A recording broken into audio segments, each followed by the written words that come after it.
हैं कि आप सबको यह पता भी नहीं होगा, जिस वास्तु की हम पूजा करते हैं तो इसको वास्तु ही क्यों कहते हैं, इसका जन्म किस प्रकार से हुआ। काय वास्तु शास्त्रम प्रवक्ष्यामि लोकानाम हितकामया। लोक के देखिए, हमारे ग्रंथों में हर चीज है, कुछ भी ऐसा बकाया नहीं है। आज दूसरे देश हैं वो तरक्की पा रहे हैं, वो संस्कृति हमारे देश की, हमारे यहाँ से ग्रंथों को चुरा करके ले जाया गया और उन लोगों ने उसको अपने प्रयोग में लिया। हम भारतीय लोग उनको भूलते हुए जा रहे हैं। हमारे ग्रंथों का फायदा इन लोगों ने उठाया। जो भी कुछ है आज, जो भी कुछ आपको दिखाई दे रहा है, सब भारतीय ग्रंथों की ये देन है।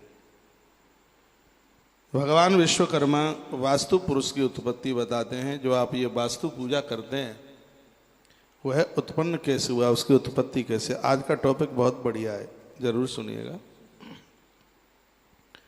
कहे वास्तु शास्त्रम प्रवक्ष्यामि लोकानाम हितकामया। वास्तु शास्त्र की मैं चर्चा लोक हित के लिए करता हूँ, ऐसा भगवान विश्वकर्मा बोले। कहते हैं पुरा त्रेता युगे हासीन महाभूतम व्यवस्थितम स्वाप्यमानम शरीरेण सकलम भुवनत तथा।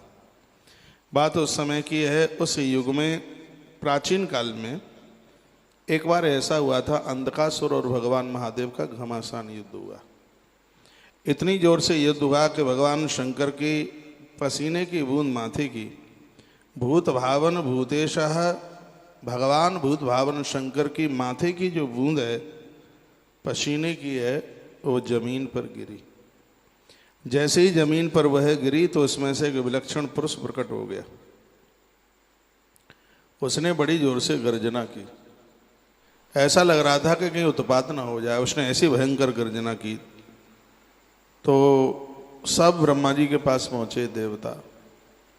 ब्रह्मा जी से कहा कि ऐसी ऐसी बात है। माँ कुर्वंत भयम देवा विग्रहित महाबलम। इतना बड़ा महाबली ये पुरुष कहाँ से प्रकट हुआ है, ये तो सबको समाप्त कर देगा। निपात्य इसको कैसे क्या करें। भगवान विधाता ब्रह्मा ने कहा इसको आप सब मिलकर के इसको काबू में कीजिएगा। तो संपूर्ण देवताओं ने भगवान महादेव के ललाट के पसीने से प्रकट होने वाले इस पुरुष को नीचे अधोमुख कर दिया। वो जमीन की तरफ बैठ रहा था और जितने भी देवता थे वो सब इसकी पीठ के ऊपर जाके बैठ गए।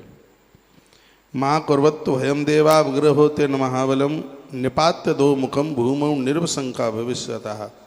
उसका मुख नीचे की तरफ किया और वह उसको अधोमुख कर दिया, यानी अर्थात उसको चित्त लिटा दिया। इसे सब मिलकर के पट्ट कर दें तथा शंका रहित तो हो जाएं, विधाता ब्रह्मा कह रहे थे। चित्त से पट्ट कर दें। सब देवता मिले और उसको चित्त से उसको पट्ट कर दिया। बैठ गए इसकी पीठ के ऊपर। देवतस्तौ क्रोध संतप्तई गृहीत्पातई महाबलम विनक्ष मदो वक्त्रम स्था तत्रैव से सुराहा। सब उसकी पीठ के ऊपर बैठे हैं।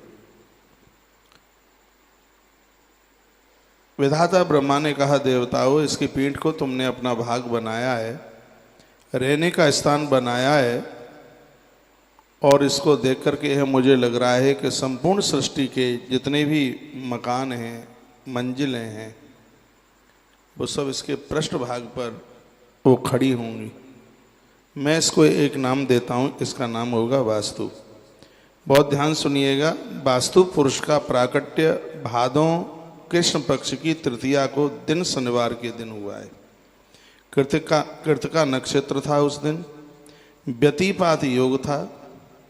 ब्रह्मा जी ने जगत कल्याण के लिए भगवान महादेव के माध्यम से इस वीर पुरुष को प्रकट किया।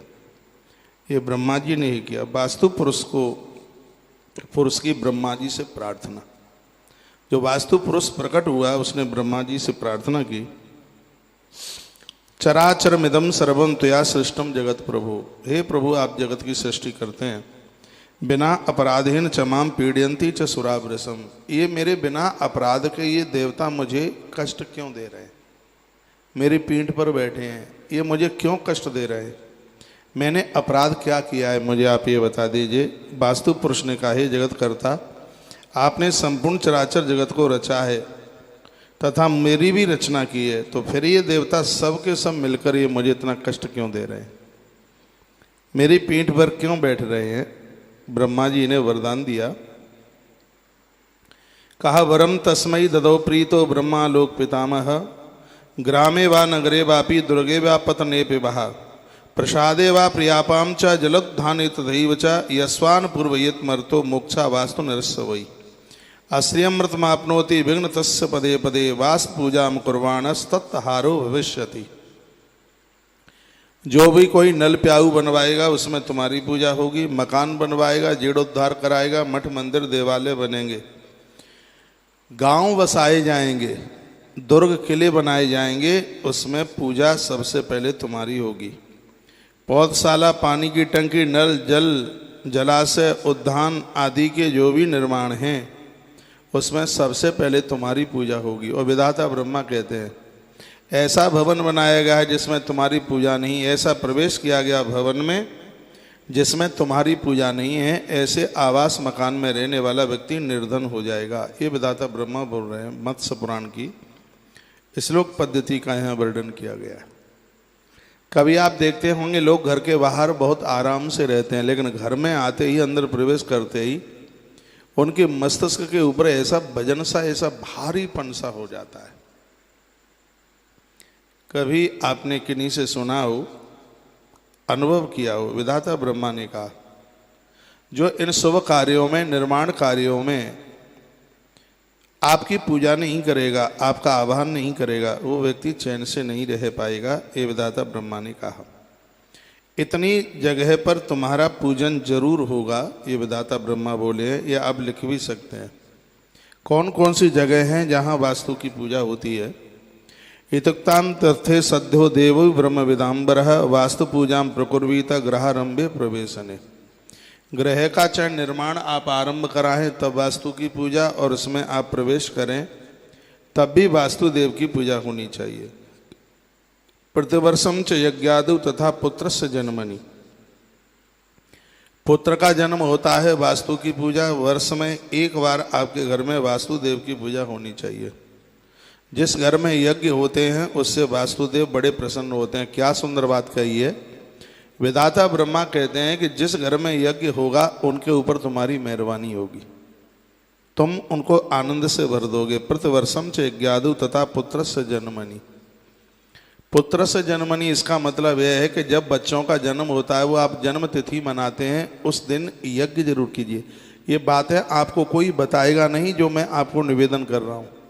विधाता ब्रह्मा वास्तुदेव को कहते हैं कि जिनके घर में बच्चे हैं, संतान हैं, उनके जन्मदिन पर जो अपने घर में यज्ञ करेंगे उस घर में वास्तु कोई दोष नहीं रहेगा, उसके ऊपर तुम अति प्रसन्न होंगे। बच्चों का जन्मदिन मनाइए, लेकिन उसमें याज्ञिक कर्म कीजिए, उसमें मांगलिक कर्म कीजिए, इससे वास्तुदेव को प्रसन्नता होगी। विधाता ब्रह्मा ने ऐसा बोला।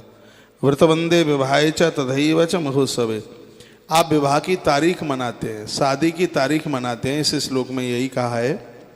तो उस समय भी आप अपने घर में मांगलिक कार्यों के साथ में आप यजन कीजिए, हवन कीजिए, ब्राह्मणों को बुलाइए, संत गुरुजनों को बुलाइए, इससे वास्तु को शांति मिलती है, यह अति प्रसन्न होता है। जीर्णोद्धारे तथा सलन्यासे चैव विशेषता, वज्राग्नि दूषते भग्ने सर्प चांडाल विष्टते। देखो यहाँ लिखा है, घर में तुम्हें सर्प दिखाई दे, पूजन कीजिए, वास्तु का पूजन कीजिए।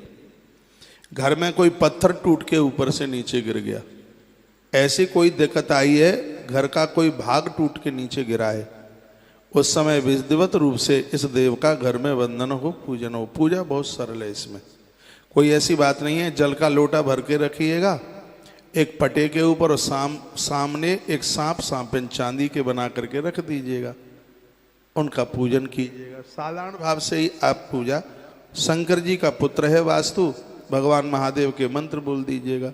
कुछ नहीं, आपसे आता हो तो पंचाक्षर मंत्र उसका आप जप कर लीजिएगा। लिखा है जीर्णोद्धारी तथा संन्यन न्यासे चई विशेषता। घर में कोई टूट फूट हुई है, कुछ चीज़ें आप तोड़ करके फिर बना रहे हैं, तो उसको वास्तु को वंदन कीजिए और उसका पूजन कीजिए। वज्रांगिनी दूसते भगने सर्प चांडाल विष्टता। घर में सांप निकला है, घर में कोई चांडाल व्यक्ति आया है, वास्तुदेव का पूजन कीजिए। यहाँ तो इसमें यह लिखा है कि यदि घर में कोई शराबी भी आया और आपको पता है कि ये व्यक्ति शराब पीता है, यहाँ इस ग्रंथ में लिखा है एक लोटे में गंगा जल लीजिएगा, आम का पत्ता डाल करके घर में छिड़काव कीजिए, इससे वास्तुदेव को शांति मिलती है। कोई शराबी, और जिस घर में ही शराबी रहते हैं परमात्मा ही बचाए। ये मत्स्य पुराण के माध्यम से जो मैं आपको ये वास्तु की बातें कह रहा हूँ, ये आपके बहुत काम में आएंगी। उल्लूक वास्ते, जिस घर में उल्लू का आगमन हुआ है, जिस घर में कबूतरों ने अपना डेरा बना लिया है, 7 रात्रौ, कबूतर 7 रात जिस घर में रुके हैं उसमें वास्तु दोष पैदा होता है। ऐसी जगह पर वास्तु को वंदन पूजन। मृगादि वासते रात्रौ गौ मार्जार विनांदते। गौ को मारने वाला व्यक्ति, गौ हत्या करने वाला व्यक्ति यदि आपके घर एक रात भी आके रुक गया है, उस घर में वास्तु दोष पैदा हो जाएगा। ये स्वयं भगवान विश्वकर्मा बोल रहे हैं, ये किसी और की बात नहीं है। स्वयं भगवान विश्वकर्मा बता रहे हैं, गौ हत्यारा, गाय को मारने वाला व्यक्ति एक रात भी आपके घर रुक के चला गया है तो घर में वास्तु दोष पैदा हो जाएगा। स्त्री की हत्या करने वाला, नारी की हत्या करने वाला व्यक्ति आपके घर में रुक के चला गया, ब्राह्मण हत्यारा कोई व्यक्ति आपके घर में रुक के चला गया है, घर वास्तु दोष से दूषित हो जाएगा। इसके लिए वर्ष में एक बार यज्ञ जरूर कीजिए, नहीं तो हर महीने में 2 बार यज्ञ की घर में यज्ञ करने की बात बताई गई है। 2 बार प्रदोष वाले दिन यज्ञ करने से, हवन करने से, जिस घर में लोग प्रदोष का व्रत करते हैं, प्रदोष व्रत ग्रंथ में लिखा है कि उस घर में किसी भी प्रकार का वास्तु दोष नहीं रहता। जिस घर में भगवान नर्मदेश्वर स्थापित हैं उस घर में वास्तु दोष नहीं रहता। जिस घर में भगवान श्री कृष्ण की स्थापना है उस घर में वास्तु दोष नहीं रहता। जिस घर में पूजा में, ये लिख लीजिएगा, सुपारी, जनेऊ, कलावा, कपूर, कुमकुम, चंदन, ये चीज़ें पूजा में प्राप्त होती हैं, उपलब्ध होती हैं, उस घर में भी कभी वास्तु दोष नहीं रहता। जिन घरों में बर्तनों को पानी से खाली करके नहीं रखा जाता, बर्तनों में जल मिलता ही है, ऐसे घर में वास्तु दोष नहीं रहता। कपोतकः ग्राहवासे मधुनाम निलय, तथा कबूतर का घर में रहना शुभ नहीं है, ऐसा श्री विश्वकर्मा जी बोलते। ये कुछ चीज़ें ऐसी हैं जो कि घर में वास्तु दोष को पैदा कर देती हैं। क्या आप मुझे बता पाएंगे कि मैं यहाँ से जो कह रहा हूँ कि बात समझ में आ रही होगी कि मैं ऐसे ही बोल रहा हूँ? आ रही होगी? तो लिखा है कपोतका ग्रहवासे मधुनाम निलयो, तथा मधुमक्खी का छत्ता भी, मधुमक्खी जो अपना छत्ता आके लगा लेती है, यह भी घर में शुभ नहीं है। अन्यशैव महोत्पाते दूसते शांति माचरेत। इस सब के लिए वास्तु शांति करनी चाहिए।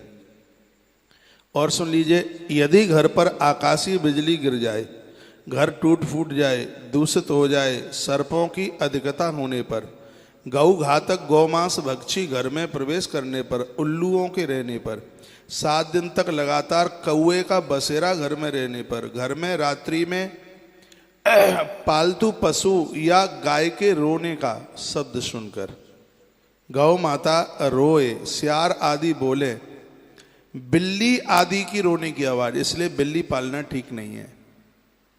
हाँ, ठीक नहीं है। ये वास्तु के इस ग्रंथ में कहा है कि जिस घर में बिल्ली रोती है वहां पर वास्तु दोष लग जाता है। घर में स्त्रियों का नित्य कलह करना, घर में कबूतरों का वास हो जाना, मधुमक्खियों का छत्ता लग जाना,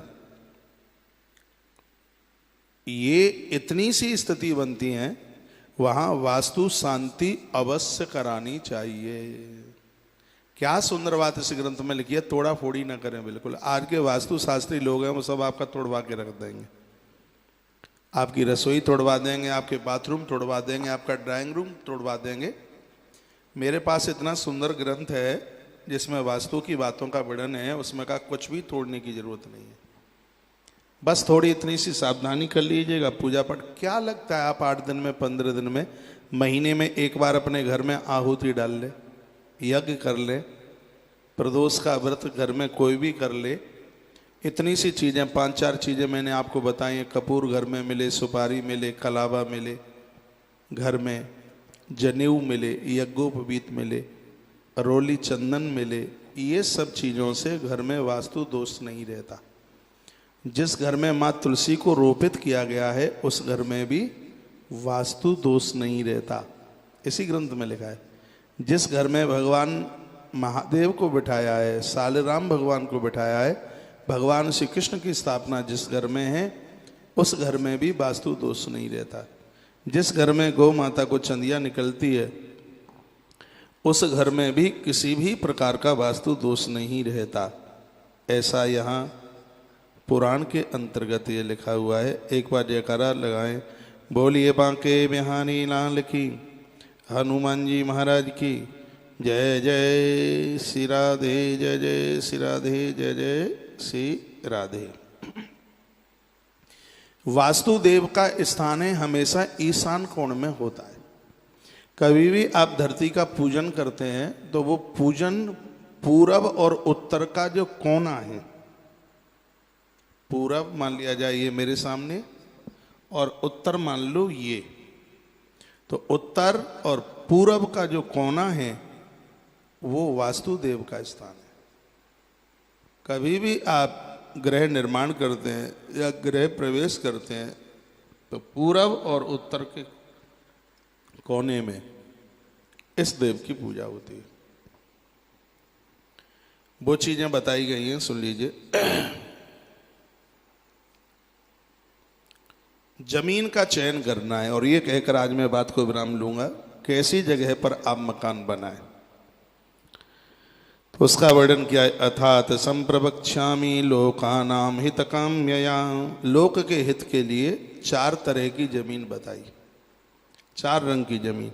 श्वेता रक्ता तथा पीता कृष्णा वर्णान पूर्वतः, सुगंधा ब्राह्मणी भूमि, रक्तगंधा तो क्षत्रियः, मधुगंधा भवेद वैश्या, मंदगंध्या च कनिष्ठकाः, मधुरा ब्रह्माणी भूमि, कषाया क्षत्रिया मता, अमला वैश्या भवेद भूमि, तितर्का कनिष्ठ प्रकीर्तितः। जमीन के भी 4 वर्ण हैं। ये धरती के भी 4 वर्ण हैं। ये ब्राह्मण वर्ण की है, ये क्षत्रिय वर्ण की है, और ये वैश्य वर्ण की है, और ये जमीन कनिष्ठ वर्ण की है। ये 4 रंग की है जमीन, 4 वर्ण की है। इसके 4 रंग हैं। सफेद रंग की है धरती, लाल रंग की है धरती, पीले रंग की है धरती, और सांवले रंग की है, काले रंग की है धरती। ये लिख लें, आपको द्वारा सुनने को नहीं मिलेगा। जिस धरती का रंग थोड़ा श्वेत है ऐसी जगह पर मकान बनाया जाता है, वहाँ उस घर में रहने वाले लोगों की कभी बुद्धि तामसी नहीं होती, उस घर में कभी झगड़ा नहीं होता, उस घर में कलह नहीं होता, उस घर की कभी पाठ पूजा नहीं रुकती। ऐसे घर में संत महापुरुषों का सदैव आगमन होता रहता है। इस धरती को ब्राह्मण वर्ण की धरती माना गया है। 4 रंग की धरती पर 4 वर्णों का निर्माण करने का अधिकार है। ये बहुत अच्छी बात है। उसकी गुणवत्ता, ये बातें बड़ी अद्भुत बातें हैं। हम जैसे पागल कम ही मिलेंगे आपको ऐसी चर्चा करने वाले। हाँ, जो जहाँ जमीन में थोड़ा श्वेतपना है, थोड़ा सफ़ेद है, ऐसी धरती पर मकान बनाने से वहाँ रहने वाले लोग बुद्धिजीवी होते हैं। यहाँ जन्म लेने वाली संतान भी बुद्धिजीवी होती है, विचारक होते हैं। ऐसे घर में से लोग, निकलने वाले लोग प्रखर बुद्धि वाले होते हैं। जिस जमीन का रंग सफेद है तो ये बहुत बढ़िया है। ऐसी जगह पर बनाया गया मकान, श्वेत वर्णा है जमीन, तो वहां बनाया गया भवन, वहां पूजा पाठ, कीर्तन, हरिनाम संकीर्तन, संत महापुरुषों का आना, ये सब लगा ही रहेगा। इस जमीन की ये महिमाएं हैं। तो ऐसी जमीन का चुनाव करें, श्वेत वर्णा है, पता लग जाता है। जानकारी आप हमें खड़ा कर दीजिएगा, हम चारों तरह की जमीन बता देंगे।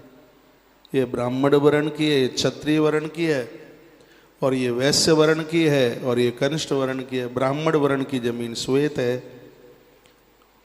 क्षत्रिय वर्ण की लाल है। क्षत्रिय के बच्चों को देखिए, आंख में लाल धागा होगा, हाँ, लंबी मूछ और आंखों में रक्त पनाना हो तो फिर वो क्षत्रिय खाएगा। तो रक्त वर्ण की जो भूमि है वो क्षत्रिय वर्ण की है। पीत वर्ण की जो भूमि है वो वैश्य वर्ण की है। सांवले वर्ण की भूमि है वो कनिष्ठ वर्ण की है। चारों वर्ण की जमीन पर चारों वर्ण के लोग मकान बना सकते हैं। चारों की अपने अब में महिमाएं। तो आज मैं आपके बीच में जो बात रख रहा हूं वह है जो सफेद रंग की जमीन है, ब्राह्मण वर्ण श्वेत रंग। इस जमीन पर मकान बनाने से, भवन बनाने से वहां के लोग रहने वाले बुद्धिजीवी होते हैं।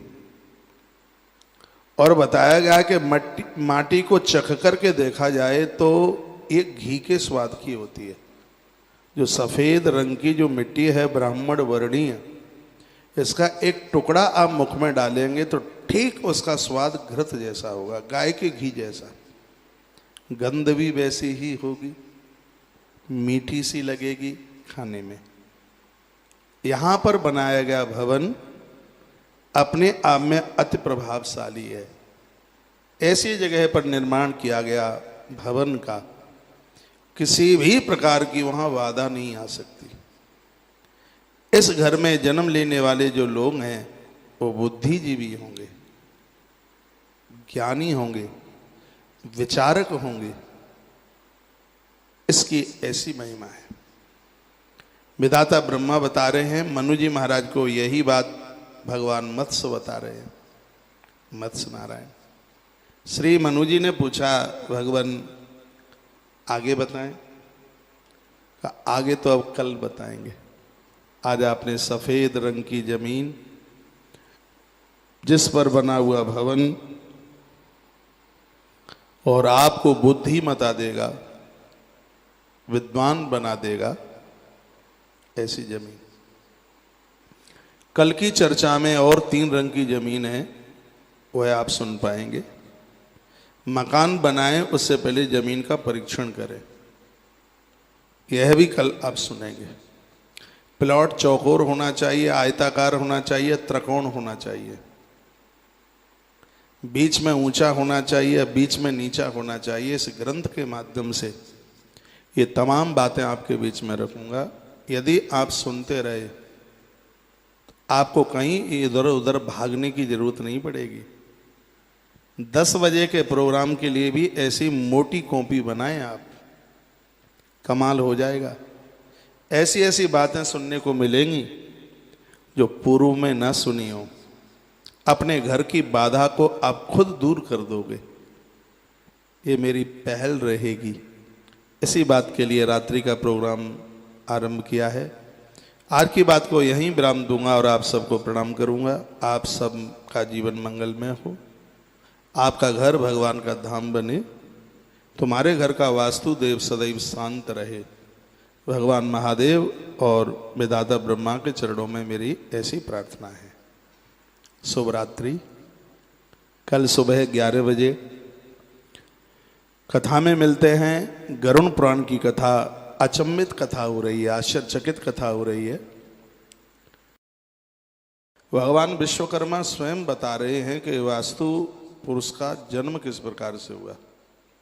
आप सबको यह पता भी नहीं होगा, जिस वास्तु की हम पूजा करते हैं तो इसको वास्तु ही क्यों कहते हैं, इसका जन्म किस प्रकार से हुआ। काय वास्तु शास्त्रम प्रवक्ष्यामि लोकानाम हितकामया। लोक के देखिए, हमारे ग्रंथों में हर चीज है, कुछ भी ऐसा बकाया नहीं है। आज दूसरे देश हैं वो तरक्की पा रहे हैं, वो संस्कृति हमारे देश की, हमारे यहाँ से ग्रंथों को चुरा करके ले जाया गया और उन लोगों ने उसको अपने प्रयोग में लिया। हम भारतीय लोग उनको भूलते हुए जा रहे हैं। हमारे ग्रंथों का फायदा इन लोगों ने उठाया। जो भी कुछ है आज, जो भी कुछ आपको दिखाई दे रहा है, सब भारतीय ग्रंथों की ये देन है। भगवान विश्वकर्मा वास्तु पुरुष की उत्पत्ति बताते हैं। जो आप ये वास्तु पूजा करते हैं वह उत्पन्न कैसे हुआ, उसकी उत्पत्ति कैसे। आज का टॉपिक बहुत बढ़िया है, जरूर सुनिएगा। कहे वास्तु शास्त्रम प्रवक्ष्यामि लोकानाम हित कामया। वास्तु शास्त्र की मैं चर्चा लोक हित के लिए करता हूँ, ऐसा भगवान विश्वकर्मा बोले। कहते हैं पुरा त्रेता युगे हासीन महाभूतम व्यवस्थितम स्वाप्यमानम शरीरेण सकलम भुवनत तथा। बात उस समय की है, उस युग में प्राचीन काल में एक बार ऐसा हुआ था, अंधकासुर और भगवान महादेव का घमासान युद्ध हुआ। इतनी जोर से युद्ध हुआ कि भगवान शंकर की पसीने की बूंद माथे की, भूत भावन भूतेशः, भगवान भूत भावन शंकर की माथे की जो बूंद है पसीने की है, वो जमीन पर गिरी। जैसे ही जमीन पर वह गिरी तो उसमें से एक विलक्षण पुरुष प्रकट हो गया। उसने बड़ी जोर से गर्जना की, ऐसा लग रहा था कि कहीं उत्पात ना हो जाए। उसने ऐसी भयंकर गर्जना की तो सब ब्रह्मा जी के पास पहुंचे देवता। ब्रह्मा जी से कहा कि ऐसी ऐसी बात है। माँ कुर्वंत भयम देवा विग्रहित महाबलम। इतना बड़ा महाबली ये पुरुष कहाँ से प्रकट हुआ है, ये तो सबको समाप्त कर देगा। निपात्य इसको कैसे क्या करें। भगवान विधाता ब्रह्मा ने कहा इसको आप सब मिलकर के इसको काबू में कीजिएगा। तो संपूर्ण देवताओं ने भगवान महादेव के ललाट के पसीने से प्रकट होने वाले इस पुरुष को नीचे अधोमुख कर दिया। वो जमीन की तरफ बैठ रहा था और जितने भी देवता थे वो सब इसकी पीठ के ऊपर जाके बैठ गए। माँ कुर्वत्तु हयम देवा विग्रह होते न महाबलम निपात्य दो मुखम भूमौ निर्वशंका भविष्यतः। उसका मुख नीचे की तरफ किया और वह उसको अधोमुख कर दिया, यानी अर्थात उसको चित्त लिटा दिया। इसे सब मिलकर के पट्ट कर दें तथा शंका रहित हो जाएं, विधाता ब्रह्मा कह रहे थे। चित्त से पट्ट कर दें। सब देवता मिले और उसको चित्त से उसको पट्ट कर दिया। बैठ गए इसकी पीठ के ऊपर। देवता ततस्तौ क्रोध संतप्त गृहीत पातई महाबलम विनिक्ष मदो वक्त्रम स्था तत्रैव से सुराहा। सब उसकी पीठ के ऊपर बैठे हैं। विधाता ब्रह्मा ने कहा देवताओं, इसकी पीठ को तुमने अपना भाग बनाया है, रहने का स्थान बनाया है, और इसको देख करके यह मुझे लग रहा है कि संपूर्ण सृष्टि के जितने भी मकान हैं, मंजिलें हैं, वो सब इसके पृष्ठभाग पर वो खड़ी होंगी। मैं इसको एक नाम देता हूँ, इसका नाम होगा वास्तु। बहुत ध्यान सुनिएगा। वास्तु पुरुष का प्राकट्य भादों कृष्ण पक्ष की तृतीया को दिन शनिवार के दिन हुआ है। कृतिका नक्षत्र था उस दिन, व्यतिपात योग था। ब्रह्मा जी ने जगत कल्याण के लिए भगवान महादेव के माध्यम से इस वीर पुरुष को प्रकट किया। ये ब्रह्मा जी ने ही किया। वास्तु पुरुष की ब्रह्मा जी से प्रार्थना। जो वास्तु पुरुष प्रकट हुआ उसने ब्रह्मा जी से प्रार्थना की, चराचरमिदं सर्वम त्वया सृष्टम जगत प्रभु। हे प्रभु, आप जगत की सृष्टि करते हैं, बिना अपराधेन चमाम पीड़यंती च सुरावृसम। ये मेरे बिना अपराध के ये देवता मुझे कष्ट क्यों दे रहे हैं, मेरी पीठ पर बैठे हैं, ये मुझे क्यों कष्ट दे रहे हैं? मैंने अपराध क्या किया है, मुझे आप ये बता दीजिए। वास्तु पुरुष ने कहा, हे जगत कर्ता, आपने संपूर्ण चराचर जगत को रचा है तथा मेरी भी रचना की है, तो फिर ये देवता सब के सब मिलकर ये मुझे इतना कष्ट क्यों दे रहे हैं? मेरी पीठ पर क्यों बैठ रहे हैं? ब्रह्मा जी ने वरदान दिया, कहा, वरम तस्मै ददौ प्रीतो ब्रह्मा लोक पितामह, ग्रामे वा नगरे वापि दुर्गे वा पतने पिबः, प्रसादे वा प्रियापाम च जलोत्थाने तथैव च, यस्वान् पूर्वयेत् मर्तो मोक्षा वास्तु नरस्य वै, आश्रयमृतमाप्नोति विघ्न तस्य पदे पदे, वास्तु पूजाम कुर्वाणस्तत्हारो भविष्यति। जो भी कोई नल प्याऊ बनवाएगा उसमें तुम्हारी पूजा होगी, मकान बनवाएगा, जीर्णोद्धार कराएगा, मठ मंदिर देवालय बनेंगे, गांव बसाए जाएंगे, दुर्ग किले बनाए जाएंगे, उसमें पूजा सबसे पहले तुम्हारी होगी। पौधशाला, पानी की टंकी, नल जल, जलाशय, उद्यान आदि के जो भी निर्माण हैं उसमें सबसे पहले तुम्हारी पूजा होगी। और विधाता ब्रह्मा कहते हैं, ऐसा भवन बनाया गया है जिसमें तुम्हारी पूजा नहीं, ऐसा प्रवेश किया गया भवन में जिसमें तुम्हारी पूजा नहीं है, ऐसे आवास मकान में रहने वाला व्यक्ति निर्धन हो जाएगा। ये विधाता ब्रह्मा बोल रहे हैं। मत्स्य पुराण की श्लोक पद्धति का यहाँ वर्णन किया गया है। कभी आप देखते होंगे लोग घर के बाहर बहुत आराम से रहते हैं, लेकिन घर में आते ही, अंदर प्रवेश करते ही उनके मस्तिष्क के ऊपर ऐसा वजन सा, ऐसा भारीपन सा हो जाता है। कभी आपने किन्हीं से सुना हो, अनुभव किया हो, विधाता ब्रह्मा ने कहा, जो इन शुभ कार्यों में, निर्माण कार्यों में आपकी पूजा नहीं करेगा, आपका आह्वान नहीं करेगा, वो व्यक्ति चैन से नहीं रह पाएगा। ये विधाता ब्रह्मा ने कहा। इतनी जगह पर तुम्हारा पूजन जरूर होगा, ये विधाता ब्रह्मा बोले हैं। ये आप लिख भी सकते हैं कौन कौन सी जगह हैं जहाँ वास्तु की पूजा होती है। इतुक्तान तथे सद्यो देवो ब्रह्म विदाम्बरः, वास्तु पूजा प्रकुर्वीत ग्रहारंभे प्रवेशने। ग्रह का चाहे निर्माण आप आरंभ कराएं तब वास्तु की पूजा, और उसमें आप प्रवेश करें तब भी वास्तुदेव की पूजा होनी चाहिए। प्रतिवर्षम च यज्ञादु तथा पुत्रस्य जन्मनि, पुत्र का जन्म होता है, वास्तु की पूजा। वर्ष में एक बार आपके घर में वास्तुदेव की पूजा होनी चाहिए। जिस घर में यज्ञ होते हैं उससे वास्तुदेव बड़े प्रसन्न होते हैं। क्या सुंदर बात कही है। वेदाता ब्रह्मा कहते हैं कि जिस घर में यज्ञ होगा उनके ऊपर तुम्हारी मेहरबानी होगी, तुम उनको आनंद से भर दोगे। प्रतिवर्षम च यज्ञादु तथा पुत्र से जन्मनि, पुत्र से जन्मनि इसका मतलब यह है कि जब बच्चों का जन्म होता है, वो आप जन्म तिथि मनाते हैं, उस दिन यज्ञ जरूर कीजिए। ये बात है आपको कोई बताएगा नहीं, जो मैं आपको निवेदन कर रहा हूँ। वेदाता ब्रह्मा वास्तुदेव को कहते हैं कि जिनके घर में बच्चे हैं, संतान हैं, उनके जन्मदिन पर जो अपने घर में यज्ञ करेंगे उस घर में वास्तु कोई दोष नहीं रहेगा, उसके ऊपर तुम अति प्रसन्न होंगे। बच्चों का जन्मदिन मनाइए, लेकिन उसमें याज्ञिक कर्म कीजिए, उसमें मांगलिक कर्म कीजिए, इससे वास्तुदेव को प्रसन्नता होगी। विधाता ब्रह्मा ने ऐसा बोला। व्रतवंदे विवाहे च तथैव च महोत्सवे, आप विवाह की तारीख मनाते हैं, शादी की तारीख मनाते हैं, इस श्लोक में यही कहा है।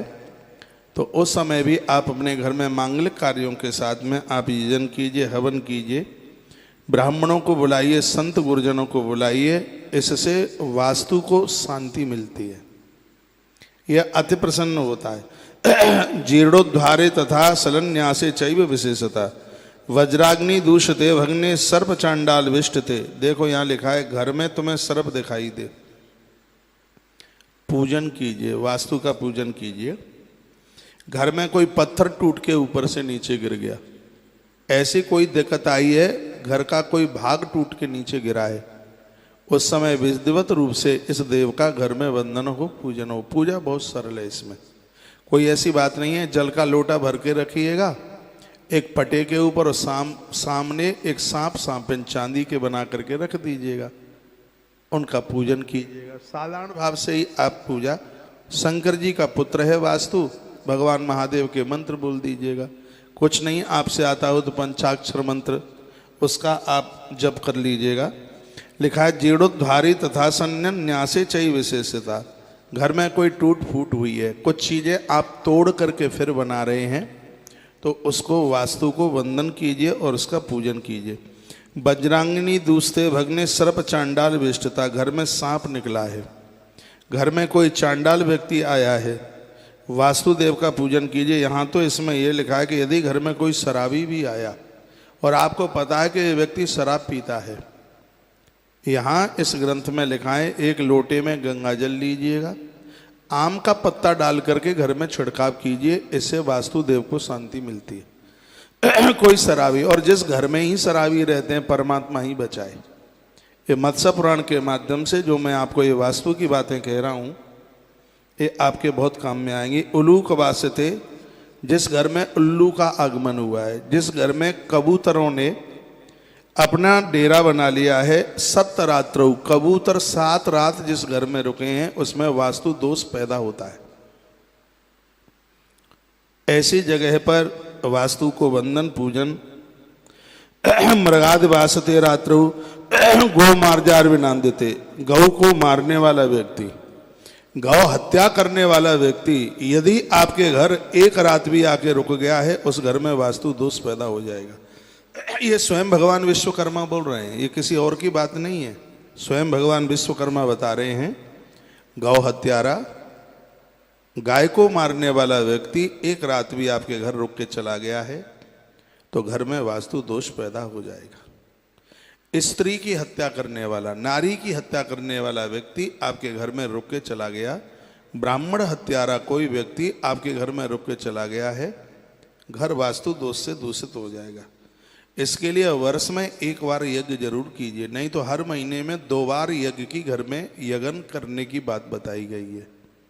2 बार प्रदोष वाले दिन यज्ञ करने से, हवन करने से, जिस घर में लोग प्रदोष का व्रत करते हैं, प्रदोष व्रत ग्रंथ में लिखा है कि उस घर में किसी भी प्रकार का वास्तु दोष नहीं रहता। जिस घर में भगवान नर्मदेश्वर स्थापित हैं उस घर में वास्तु दोष नहीं रहता। जिस घर में भगवान श्री कृष्ण की स्थापना है उस घर में वास्तु दोष नहीं रहता। जिस घर में पूजा में, ये लिख लीजिएगा, सुपारी, जनेऊ, कलावा, कपूर, कुमकुम, चंदन, ये चीज़ें पूजा में प्राप्त होती हैं, उपलब्ध होती हैं, उस घर में भी कभी वास्तु दोष नहीं रहता। जिन घरों में बर्तनों को पानी से खाली करके नहीं रखा जाता, बर्तनों में जल मिलता ही है, ऐसे घर में वास्तु दोष नहीं रहता। कपोतकः ग्राहवासे मधुनाम निलय, तथा कबूतर का घर में रहना शुभ नहीं है, ऐसा श्री विश्वकर्मा जी बोलते। ये कुछ चीज़ें ऐसी हैं जो कि घर में वास्तु दोष को पैदा कर देती हैं। क्या आप मुझे बता पाएंगे कि मैं यहाँ से जो कह रहा हूँ कि बात समझ में आ रही होगी कि मैं ऐसे ही बोल रहा हूँ? आ रही होगी? तो लिखा है कपोतका ग्रहवासे मधुनाम निलयो, तथा मधुमक्खी का छत्ता भी, मधुमक्खी जो अपना छत्ता आके लगा लेती है, यह भी घर में शुभ नहीं है। अन्यशैव महोत्पाते दूसते शांति माचरेत, इस सब के लिए वास्तु शांति करनी चाहिए। और सुन लीजिए, यदि घर पर आकाशीय बिजली गिर जाए, घर टूट फूट जाए, दूषित हो जाए, सर्पों की अधिकता होने पर, गौ घातक गौमांस भक्षी घर में प्रवेश करने पर, उल्लुओं के रहने पर, 7 दिन तक लगातार कौए का बसेरा घर में रहने पर, घर में रात्रि में पालतू पशु या गाय के रोने का शब्द सुनकर, गौ माता रोए, सियार आदि बोले, बिल्ली आदि की रोने की आवाज, इसलिए बिल्ली पालना ठीक नहीं है। हाँ, ठीक नहीं है। ये वास्तु के इस ग्रंथ में कहा है कि जिस घर में बिल्ली रोती है वहां पर वास्तु दोष लग जाता है। घर में स्त्रियों का नित्य कलह करना, घर में कबूतरों का वास हो जाना, मधुमक्खियों का छत्ता लग जाना, ये इतनी सी स्थिति बनती है, वहां वास्तु शांति अवश्य करानी चाहिए। क्या सुंदर बात इस ग्रंथ में लिखी है, तोड़ा फोड़ी ना करें बिल्कुल। आज के वास्तु शास्त्री लोग हैं वो सब आपका तोड़वा के रख देंगे। आपकी रसोई तोड़वा देंगे, आपके बाथरूम तोड़वा देंगे, आपका ड्राइंग रूम तोड़वा देंगे। मेरे पास इतना सुंदर ग्रंथ है जिसमें वास्तु की बातों का वर्णन है, उसमें का कुछ भी तोड़ने की जरूरत नहीं है। बस थोड़ी इतनी सी सावधानी कर लीजिएगा। पूजा पाठ क्या लगता है, आप 8 दिन में, 15 दिन में, महीने में एक बार अपने घर में आहुति डाल ले, यज्ञ कर ले, प्रदोष का व्रत घर में कोई भी कर ले। इतनी सी चीज़ें, 5-4 चीज़ें मैंने आपको बताई हैं। कपूर घर में मिले, सुपारी मिले, कलावा मिले, घर में जनेऊ मिले, यज्ञोपवीत मिले, रोली चंदन मिले, ये सब चीज़ों से घर में वास्तु दोष नहीं रहता। जिस घर में माँ तुलसी को रोपित किया गया है उस घर में भी वास्तु दोष नहीं रहता। इसी ग्रंथ में लिखा है। जिस घर में भगवान महादेव को बिठाया है, सालराम भगवान को बिठाया है, भगवान श्री कृष्ण की स्थापना जिस घर में है उस घर में भी वास्तु दोष नहीं रहता। जिस घर में गौ माता को चंदिया निकलती है उस घर में भी किसी भी प्रकार का वास्तु दोष नहीं रहता। ऐसा यहाँ पुराण के अंतर्गत ये लिखा हुआ है। एक बार जयकारा लगाएं, बोलिए बांके बिहारी लाल की, हनुमान जी महाराज की जय। जय श्री राधे, जय जय श्री राधे, जय जय श्री राधे। वास्तुदेव का स्थान है हमेशा ईशान कोण में होता है। कभी भी आप धरती का पूजन करते हैं तो वो पूजन पूरब और उत्तर का जो कोना है, पूरब मान लिया जाए ये मेरे सामने, और उत्तर मान लो ये, तो उत्तर और पूरब का जो कोना है वो वास्तुदेव का स्थान है। कभी भी आप गृह निर्माण करते हैं या गृह प्रवेश करते हैं तो पूरब और उत्तर के कोने में इस देव की पूजा होती है। वो चीजें बताई गई हैं, सुन लीजिए। जमीन का चयन करना है, और ये कहकर आज मैं बात को विराम लूंगा। कैसी जगह पर आप मकान बनाएं तो उसका वर्णन किया है। अथात संप्रवक्ष्यामि लोकानां हितकाम्यया, लोक के हित के लिए 4 तरह की जमीन बताई, 4 रंग की जमीन। श्वेता रक्ता तथा पीता कृष्णा वर्णान पूर्वतः, सुगंधा ब्राह्मणी भूमि, रक्तगंधा तो क्षत्रियः, मधुगंधा भवेद वैश्या, मंदगंध्या च कनिष्ठकाः, मधुरा ब्रह्माणी भूमि, कसाया क्षत्रिया मता, अमला वैश्या भवेद भूमि, तितर्का कनिष्ठ प्रकीर्तितः। जमीन के भी 4 वर्ण हैं। ये धरती के भी 4 वर्ण हैं। ये ब्राह्मण वर्ण की है, ये क्षत्रिय वर्ण की है, और ये वैश्य वर्ण की है, और ये जमीन कनिष्ठ वर्ण की है। ये 4 रंग की है जमीन, 4 वर्ण की है। इसके 4 रंग हैं। सफेद रंग की है धरती, लाल रंग की है धरती, पीले रंग की है धरती, और सांवले रंग की है, काले रंग की है धरती। ये लिख लें, आपको द्वारा सुनने को नहीं मिलेगा। जिस धरती का रंग थोड़ा श्वेत है, ऐसी जगह पर मकान बनाया जाता है। वहाँ उस घर में रहने वाले लोगों की कभी बुद्धि तामसी नहीं होती, उस घर में कभी झगड़ा नहीं होता, उस घर में कलह नहीं होता, उस घर की कभी पाठ पूजा नहीं रुकती। ऐसे घर में संत महापुरुषों का सदैव आगमन होता रहता है। इस धरती को ब्राह्मण वर्ण की धरती माना गया है। 4 रंग की धरती पर 4 वर्णों का निर्माण करने का अधिकार है। ये बहुत अच्छी बात है। उसकी गुणवत्ता, ये बातें बड़ी अद्भुत बातें हैं। हम जैसे पागल कम ही मिलेंगे आपको ऐसी चर्चा करने वाले। हाँ, जो जहाँ जमीन में थोड़ा श्वेतपना है, थोड़ा सफ़ेद है, ऐसी धरती पर मकान बनाने से वहाँ रहने वाले लोग बुद्धिजीवी होते हैं। यहाँ जन्म लेने वाली संतान भी बुद्धिजीवी होती है, विचारक होते हैं। ऐसे घर में से लोग निकलने वाले लोग प्रखर बुद्धि वाले होते हैं। जिस जमीन का रंग सफ़ेद है तो ये बहुत बढ़िया है। ऐसी जगह पर बनाया गया मकान श्वेत वर्णा है जमीन। तो वहां बनाया गया भवन, वहां पूजा पाठ, कीर्तन, हरिनाम संकीर्तन, संत महापुरुषों का आना, ये सब लगा ही रहेगा। इस जमीन की ये महिमाएं हैं। तो ऐसी जमीन का चुनाव करें, श्वेत वर्णा है, पता लग जाता है जानकारी। आप हमें खड़ा कर दीजिएगा, हम चारों तरह की जमीन बता देंगे। ये ब्राह्मण वर्ण की है, ये क्षत्रिय वर्ण की है, और ये वैश्य वर्ण की है, और ये कनिष्ठ वर्ण की है। ब्राह्मण वर्ण की जमीन श्वेत है, क्षत्रिय वर्ण की लाल है। क्षत्रिय के बच्चों को देखिए, आंख में लाल धागा होगा, हाँ, लंबी मूछ और आंखों में रक्त पनाना हो तो फिर वो क्षत्रिय खाएगा। तो रक्त वर्ण की जो भूमि है वो क्षत्रिय वर्ण की है।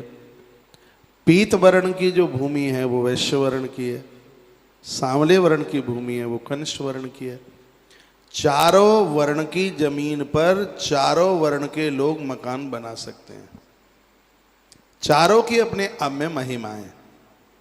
तो आज मैं आपके बीच में जो बात रख रहा हूं वह है जो सफेद रंग की जमीन है, ब्राह्मण वर्ण श्वेत रंग। इस जमीन पर मकान बनाने से, भवन बनाने से वहां के लोग रहने वाले बुद्धिजीवी होते हैं। और बताया गया कि माटी को चख करके देखा जाए तो ये घी के स्वाद की होती है। जो सफेद रंग की जो मिट्टी है ब्राह्मण वर्णीय, इसका एक टुकड़ा आप मुख में डालेंगे तो ठीक उसका स्वाद घृत जैसा होगा, गाय के घी जैसा। गंध भी वैसी ही होगी, मीठी सी लगेगी खाने में। यहां पर बनाया गया भवन अपने आप में अति प्रभावशाली है। ऐसी जगह पर निर्माण किया गया भवन का किसी भी प्रकार की वहां बाधा नहीं आ सकती। इस घर में जन्म लेने वाले जो लोग हैं वो बुद्धिजीवी होंगे, ज्ञानी होंगे, विचारक होंगे। इसकी ऐसी महिमा है। विधाता ब्रह्मा बता रहे हैं, मनु जी महाराज को यही बात भगवान मत्स्य बता रहे हैं, मत्स्य नारायण। श्री मनु जी ने पूछा, भगवान आगे बताएं? आगे तो अब कल बताएंगे। आज आपने सफेद रंग की जमीन जिस पर बना हुआ भवन और आपको बुद्धिमता देगा, विद्वान बना देगा, ऐसी जमीन। कल की चर्चा में और 3 रंग की जमीन है, वह आप सुन पाएंगे। मकान बनाएं उससे पहले जमीन का परीक्षण करें, यह भी कल आप सुनेंगे। प्लॉट चौकोर होना चाहिए, आयताकार होना चाहिए, त्रिकोण होना चाहिए,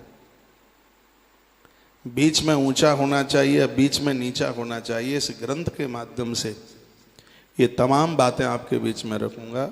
यदि आप सुनते रहे तो आपको कहीं इधर उधर भागने की जरूरत नहीं पड़ेगी।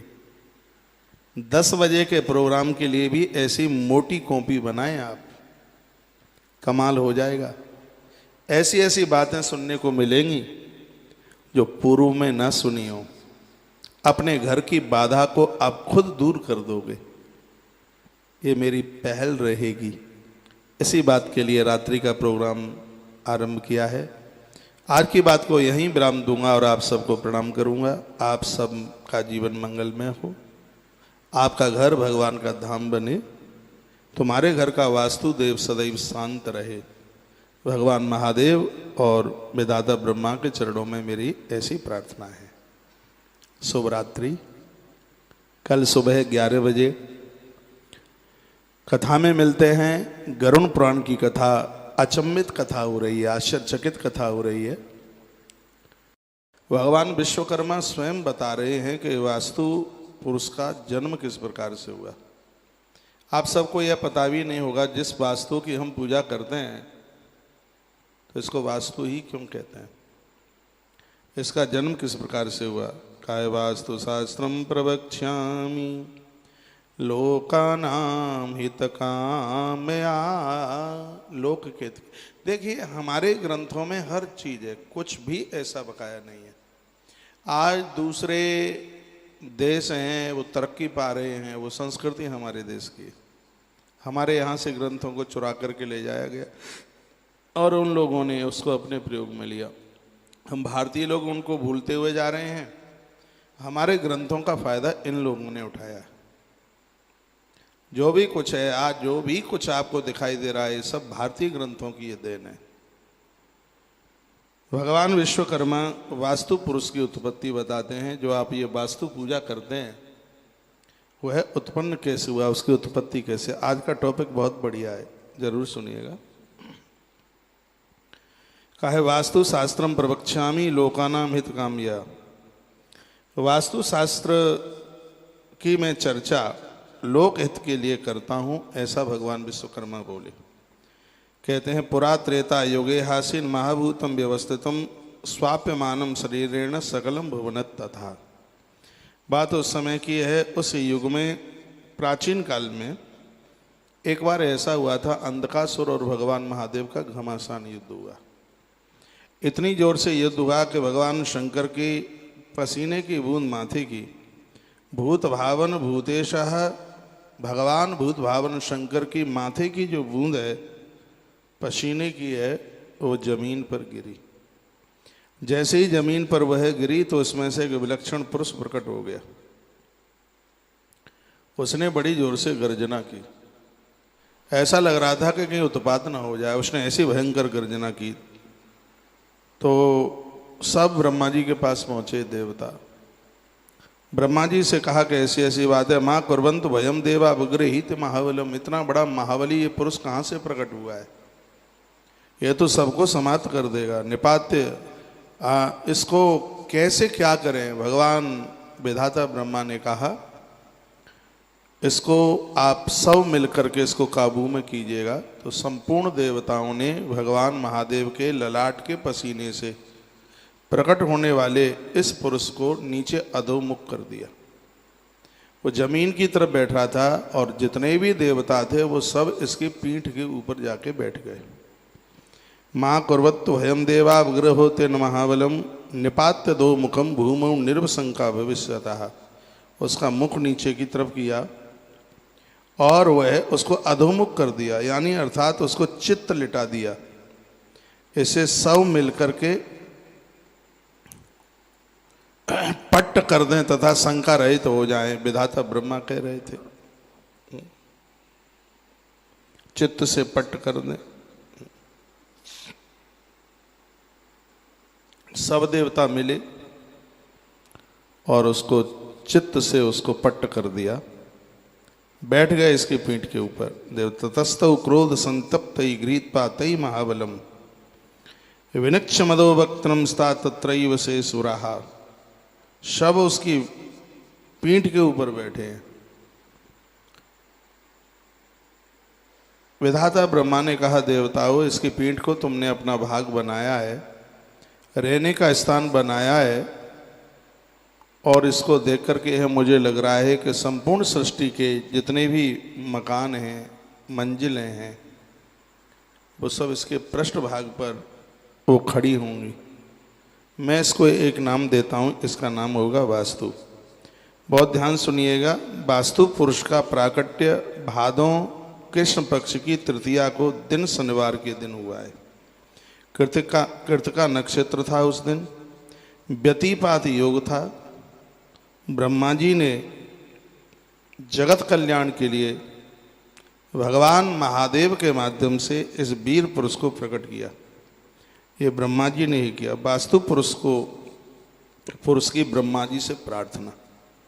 जो वास्तु पुरुष प्रकट हुआ उसने ब्रह्मा जी से प्रार्थना की, चराचरमिदं सर्वं त्वया सृष्टम जगत प्रभु। हे प्रभु, आप जगत की सृष्टि करते हैं, बिना अपराधेन चमाम पीड़यंती च सुरावृसम। ये मेरे बिना अपराध के ये देवता मुझे कष्ट क्यों दे रहे हैं? मेरी पीठ पर बैठे हैं, ये मुझे क्यों कष्ट दे रहे हैं? मैंने अपराध क्या किया है, मुझे आप ये बता दीजिए। वास्तु पुरुष ने कहा, हे जगत कर्ता, आपने संपूर्ण चराचर जगत को रचा है, तथा मेरी भी रचना की है, तो फिर ये देवता सब के सब मिलकर ये मुझे इतना कष्ट क्यों दे रहे हैं, मेरी पीठ पर क्यों बैठ रहे हैं। ब्रह्मा जी ने वरदान दिया, कहा वरम तस्मै ददौ प्रीतो ब्रह्मा लोक पितामह, ग्रामे वा नगरे वापि दुर्गे वा पतने पिबः, प्रसादे वा प्रियापाम च जलोत्थाने तथैव च, यस्वान् पूर्वयेत् मर्तो मोक्षा वास्तु नरस्य वै, आश्रियमृतमाप्नोति विघ्न तस्य पदे पदे, वास पूजा कुर्वाणस्तत्हारो भविष्यति। जो भी कोई नल प्याऊ बनवाएगा उसमें तुम्हारी पूजा होगी, मकान बनवाएगा, जीर्णोद्धार कराएगा, मठ मंदिर देवालय बनेंगे, गांव बसाए जाएंगे, दुर्ग किले बनाए जाएंगे, उसमें पूजा सबसे पहले तुम्हारी होगी। पौधशाला, पानी की टंकी, नल जल, जलाशय, उद्यान आदि के जो भी निर्माण हैं उसमें सबसे पहले तुम्हारी पूजा होगी। और विधाता ब्रह्मा कहते हैं ऐसा भवन बनाया गया है जिसमें तुम्हारी पूजा नहीं, ऐसा प्रवेश किया गया भवन में जिसमें तुम्हारी पूजा नहीं है, ऐसे आवास मकान में रहने वाला व्यक्ति निर्धन हो जाएगा। ये विधाता ब्रह्मा बोल रहे हैं। मत्स्य पुराण की श्लोक पद्धति का यहाँ वर्णन किया गया है। कभी आप देखते होंगे लोग घर के बाहर बहुत आराम से रहते हैं, लेकिन घर में आते ही, अंदर प्रवेश करते ही उनके मस्तिष्क के ऊपर ऐसा वजन सा, ऐसा भारीपन सा हो जाता है। कभी आपने किन्हीं से सुना हो, अनुभव किया हो, विधाता ब्रह्मा ने कहा जो इन शुभ कार्यों में, निर्माण कार्यों में आपकी पूजा नहीं करेगा, आपका आह्वान नहीं करेगा, वो व्यक्ति चैन से नहीं रह पाएगा। ये विधाता ब्रह्मा ने कहा। इतनी जगह पर तुम्हारा पूजन जरूर होगा, ये विधाता ब्रह्मा बोले हैं। ये आप लिख भी सकते हैं कौन कौन सी जगह हैं जहाँ वास्तु की पूजा होती है। इतुक्तांतर्थे सद्यो देवो ब्रह्म विदाम्बरः, वास्तु पूजा प्रकुर्वीत ग्रहारंभे प्रवेशने। ग्रह का चरण निर्माण आप आरंभ कराएं तब वास्तु की पूजा, और उसमें आप प्रवेश करें तब भी वास्तुदेव की पूजा होनी चाहिए। प्रतिवर्षम च यज्ञादु तथा पुत्रस्य जन्मनि, पुत्र का जन्म होता है, वास्तु की पूजा। वर्ष में एक बार आपके घर में वास्तुदेव की पूजा होनी चाहिए। जिस घर में यज्ञ होते हैं उससे वास्तुदेव बड़े प्रसन्न होते हैं। क्या सुंदर बात कही है। विधाता ब्रह्मा कहते हैं कि जिस घर में यज्ञ होगा उनके ऊपर तुम्हारी मेहरबानी होगी, तुम उनको आनंद से भर दोगे। प्रतिवर्षम च यज्ञादु तथा पुत्र से जन्मनि, पुत्र से जन्मनि इसका मतलब यह है कि जब बच्चों का जन्म होता है, वो आप जन्म तिथि मनाते हैं, उस दिन यज्ञ जरूर कीजिए। ये बात है आपको कोई बताएगा नहीं, जो मैं आपको निवेदन कर रहा हूँ। विधाता ब्रह्मा वास्तुदेव को कहते हैं कि जिनके घर में बच्चे हैं, संतान हैं, उनके जन्मदिन पर जो अपने घर में यज्ञ करेंगे उस घर में वास्तु कोई दोष नहीं रहेगा, उसके ऊपर तुम अति प्रसन्न होंगे। बच्चों का जन्मदिन मनाइए, लेकिन उसमें याज्ञिक कर्म कीजिए, उसमें मांगलिक कर्म कीजिए, इससे वास्तुदेव को प्रसन्नता होगी। विधाता ब्रह्मा ने ऐसा बोला। व्रतवंदे विवाहे च तथैव च महोत्सवे, आप विवाह की तारीख मनाते हैं, शादी की तारीख मनाते हैं, इस श्लोक में यही कहा है। तो उस समय भी आप अपने घर में मांगलिक कार्यों के साथ में आप यजन कीजिए, हवन कीजिए, ब्राह्मणों को बुलाइए, संत गुरुजनों को बुलाइए, इससे वास्तु को शांति मिलती है, यह अति प्रसन्न होता है। जीर्णोद्धारे तथा सलन्यासे चैव विशेषता, वज्राग्नि दूषते भग्ने सर्प चांडाल विष्टते। देखो यहाँ लिखा है घर में तुम्हें सर्प दिखाई दे, पूजन कीजिए, वास्तु का पूजन कीजिए। घर में कोई पत्थर टूट के ऊपर से नीचे गिर गया, ऐसी कोई दिक्कत आई है, घर का कोई भाग टूट के नीचे गिरा है, उस समय विधिवत रूप से इस देव का घर में वंदन हो, पूजन हो। पूजा बहुत सरल है, इसमें कोई ऐसी बात नहीं है। जल का लोटा भर के रखिएगा एक पटे के ऊपर, और सामने एक सांपिन चांदी के बना करके रख दीजिएगा, उनका पूजन कीजिएगा। साधारण भाव से ही आप पूजा, शंकर जी का पुत्र है वास्तु, भगवान महादेव के मंत्र बोल दीजिएगा।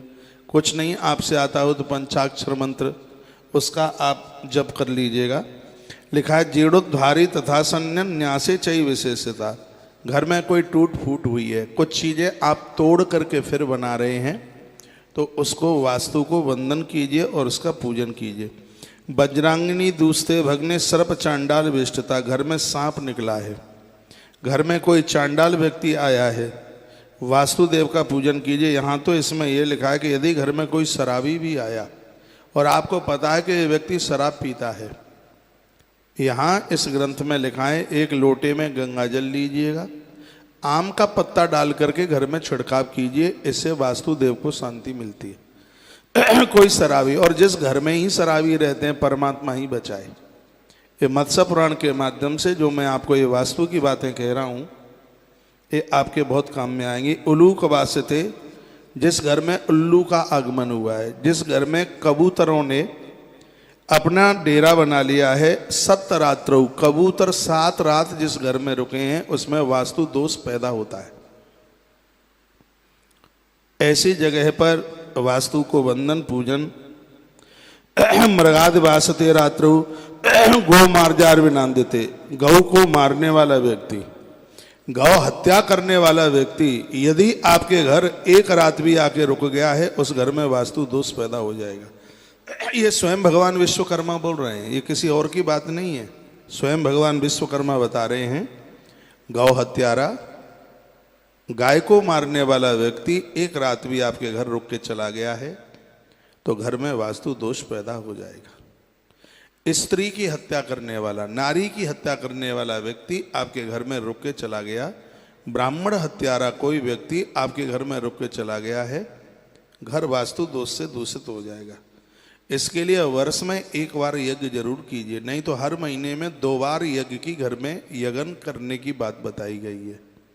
2 बार प्रदोष वाले दिन यज्ञ करने से, हवन करने से, जिस घर में लोग प्रदोष का व्रत करते हैं, प्रदोष व्रत ग्रंथ में लिखा है कि उस घर में किसी भी प्रकार का वास्तु दोष नहीं रहता। जिस घर में भगवान नर्मदेश्वर स्थापित हैं उस घर में वास्तु दोष नहीं रहता। जिस घर में भगवान श्री कृष्ण की स्थापना है उस घर में वास्तु दोष नहीं रहता। जिस घर में पूजा में, ये लिख लीजिएगा, सुपारी, जनेऊ, कलावा, कपूर, कुमकुम, चंदन, ये चीज़ें पूजा में प्राप्त होती हैं, उपलब्ध होती हैं, उस घर में भी कभी वास्तु दोष नहीं रहता। जिन घरों में बर्तनों को पानी से खाली करके नहीं रखा जाता, बर्तनों में जल मिलता ही है, ऐसे घर में वास्तु दोष नहीं रहता। कपोतकः ग्राहवासे मधुनाम निलय, तथा कबूतर का घर में रहना शुभ नहीं है, ऐसा श्री विश्वकर्मा जी बोलते। ये कुछ चीज़ें ऐसी हैं जो कि घर में वास्तु दोष को पैदा कर देती हैं। क्या आप मुझे बता पाएंगे कि मैं यहाँ से जो कह रहा हूँ कि बात समझ में आ रही होगी कि मैं ऐसे ही बोल रहा हूँ? आ रही होगी? तो लिखा है कपोतका ग्रहवासे मधुनाम निलयो, तथा मधुमक्खी का छत्ता भी, मधुमक्खी जो अपना छत्ता आके लगा लेती है, यह भी घर में शुभ नहीं है। अन्यशैव महोत्पाते दूसते शांति माचरेत, इस सब के लिए वास्तु शांति करनी चाहिए।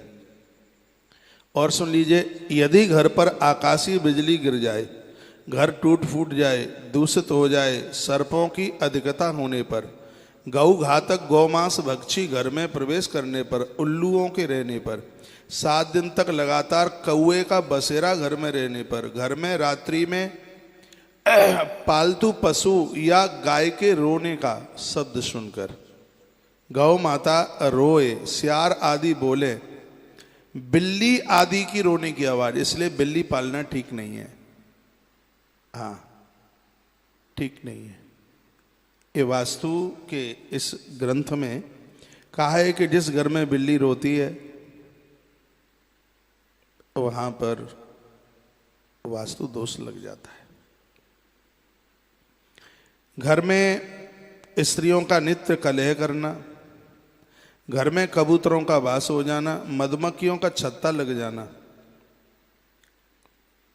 ये इतनी सी स्थिति बनती है, वहां वास्तु शांति अवश्य करानी चाहिए।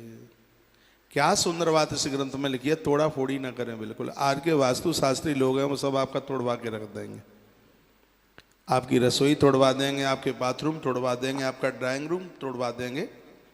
मेरे पास इतना सुंदर ग्रंथ है जिसमें वास्तु की बातों का वर्णन है उसमें का कुछ भी तोड़ने की जरूरत नहीं है। बस थोड़ी इतनी सी सावधानी कर लीजिएगा। पूजा पाठ क्या लगता है, आप 8 दिन में 15 दिन में महीने में एक बार अपने घर में आहुति डाल ले, यज्ञ कर ले, प्रदोष का व्रत घर में कोई भी कर ले। इतनी सी चीज़ें 5-4 चीज़ें मैंने आपको बताई हैं। कपूर घर में मिले, सुपारी मिले, कलावा मिले, घर में जनेऊ मिले, यज्ञोपवीत मिले, रोली चंदन मिले, ये सब चीज़ों से घर में वास्तु दोष नहीं रहता। जिस घर में माँ तुलसी को रोपित किया गया है उस घर में भी वास्तु दोष नहीं रहता। इसी ग्रंथ में लिखा है। जिस घर में भगवान महादेव को बिठाया है, सालराम भगवान को बिठाया है, भगवान श्री कृष्ण की स्थापना जिस घर में है उस घर में भी वास्तु दोष नहीं रहता। जिस घर में गौ माता को चंदिया निकलती है उस घर में भी किसी भी प्रकार का वास्तु दोष नहीं रहता। ऐसा यहाँ पुराण के अंतर्गत ये लिखा हुआ है। एक बार जयकारा लगाएं, बोलिए बांके बिहारी लाल की। हनुमान